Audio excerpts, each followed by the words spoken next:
Bayangkan, sebuah momen bersejarah di mana rakyat Indonesia untuk pertama kalinya diberikan hak memilih secara langsung pemimpin mereka. Pada tahun 1955 menjadi saksi lahirnya demokrasi di Indonesia, di mana jutaan orang berbondong-bondong ke tempat pemungutan suara untuk menentukan arah bangsa. Ini bukan hanya pemilu biasa, tetapi pondasi dari sistem politik yang kita kenal hari ini. Halo guys, welcome back to my channel. Halo anak kos. Nah guys, video kali ini aku mau bahas tentang sejarah pemilu pertama di Indonesia pada tahun 1955 yang menjadi awal demokrasi kita. Dan tanpa berlama-lama, langsung aja yuk kita bahas. Jadi guys, setelah Indonesia merdeka pada tahun 1945, pemerintahan yang dibentuk masih belum memiliki wakil rakyat yang dipilih secara demokratis. Selama masa revolusi hingga 1950, Indonesia mengalami berbagai perubahan sistem pemerintahan, mulai dari Republik Indonesia Serikat atau RIS hingga kembali menjadi negara kesatuan. Akhirnya pada tanggal 29 September 1955, Indonesia menggelar pemilu pertamanya. Pemilu ini diadakan dalam 2 tahap, yaitu pada tanggal 29 September tahun 1955 untuk memilih anggota DPR atau Dewan Perwakilan Rakyat. Kemudian pada tanggal 15 Desember tahun 1955 untuk memilih anggota konstituante yang bertugas menyusun Undang-Undang Dasar baru.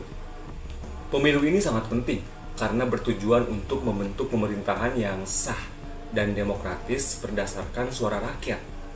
Nah, pada pemilu tahun 1955 diikuti oleh lebih dari 30 partai politik dan organisasi. Tetapi hanya beberapa yang mendapatkan suara signifikan.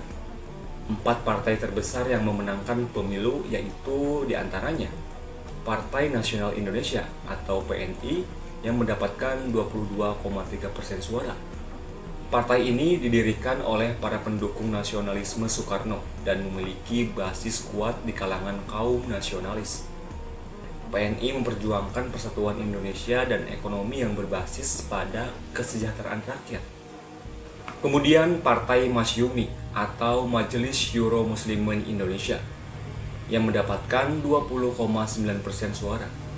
Masyumi adalah partai Islam terbesar saat itu, dengan dukungan kuat dari kalangan santri dan umat Islam modernis. Partai ini mengusung penerapan nilai-nilai Islam dalam pemerintahan dan menentang komunisme.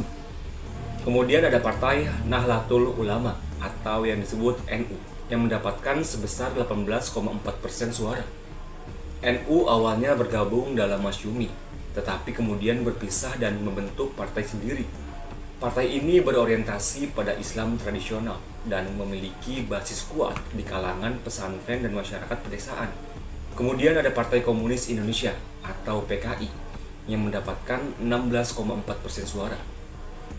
PKI ini memiliki pengaruh besar di kalangan buruh dan petani serta aktif dalam gerakan anti-kolonialisme. Meskipun kontroversial, partai ini mendapatkan dukungan luas dari masyarakat miskin dan aktivis progresif. Nah, selain keempat partai besar ini, terdapat juga partai-partai lain seperti Partai Syarikat Islam Indonesia atau PSII, Partai Katolik, Parkindo atau Partai Kristen Indonesia, dan berbagai organisasi daerah yang turut serta dalam pemilu. Pemilu tahun 1955 berjalan dengan jujur dan demokratis, sesuatu yang sangat langka di era demokrasi awal di negara berkembang. Dari hasil pemilu ini, terbentuklah DPR dan konstituante yang bertugas menyusun Undang-Undang Dasar baru. Namun, harapan bahwa pemilu ini akan menciptakan stabilitas politik tidak sepenuhnya terwujud. Persaingan antar partai semakin tajam, dan perbedaan ideologi menyebabkan perdebatan panjang dalam sidang konstituante. Pada akhirnya, konstituante gagal menyusun undang-undang baru, yang membuat Soekarno membubarkannya pada tahun 1959 dan mengganti sistem pemerintahan menjadi demokrasi terpimpin. Meskipun hasilnya tidak sepenuhnya stabil, pemilu tahun 1955 tetap menjadi tonggak sejarah demokrasi Indonesia. Ini adalah pertama kalinya rakyat bisa memilih secara bebas, dan sistem multipartai yang berkembang saat itu menjadi dasar bagi politik Indonesia di kemudian hari. Hingga saat ini, pemilu 1955 sering dianggap sebagai pemilu paling demokratis dan jujur dalam sejarah Indonesia. Sistem pemilu yang digunakan kemudian menjadi model bagi pemilu-pemilu berikutnya, meskipun mengalami banyak perubahan seiring waktu. Nah, dari pemilu pertama tahun 1955 hingga pemilu modern saat ini, perjalanan demokrasi Indonesia telah melalui berbagai tantangan dan perubahan. Kita bisa belajar dari sejarah bahwa demokrasi bukan hanya tentang memilih pemimpin, tetapi juga tentang menjaga persatuan dan kestabilan negara. Nah, kira-kira bagaimana menurut kalian? Apakah demokrasi di Indonesia saat ini sudah lebih baik dibandingkan masa lalu? Tulis pendapat kalian di kolom komentar ya. Dan mungkin itu aja videoku kali ini. Terima kasih yang udah nonton, terima kasih yang udah subscribe. Thanks for watching. Sampai jumpa di video berikutnya. Bye-bye.